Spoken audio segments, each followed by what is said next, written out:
तिथल्या तिथे कानाखालीच बसेल, दुसरं काही नाही होणार. बेपारी आहात, बेपार करायला नाहीच्या गोष्टीत ना घुसू नका. आता आयुष्यभर दुकानाच्या काचा बदलायला बेपार सोडून हे त्याने लक्षात ठेवा. हे सगळं आंदोलन जे आहे त्यातून कुठेतरी देशभरामध्ये तयार करण्याचा प्रयत्न काही सोपट स्वतःला नॅशनल मीडिया समजणारे लोक हे नॅरेशन करण्याचा प्रयत्न करत आहेत. मुळात दिल्ली बसलेले जे भैया अँकर आहेत त्यांना मराठी कितपत कळतं मला माहित नाही, पण एकदा त्यांनी समजून घ्यावी भूमिका आणि चर्चेला बोलवायचं, मग आमच्याच प्रवक्त्यांचे आवाज करायचे. हे असले धंदे करतात म्हणून आम्हीही त्यांच्या चॅनलवर जात नाही, हे पण त्यांनी लक्षात ठेवा.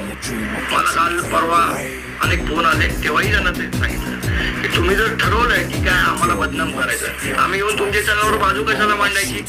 मीडिया आहे, मीडियाने सगळ्या गोष्टी न्यूट्रल पद्धतीने दाखवल्या पाहिजे.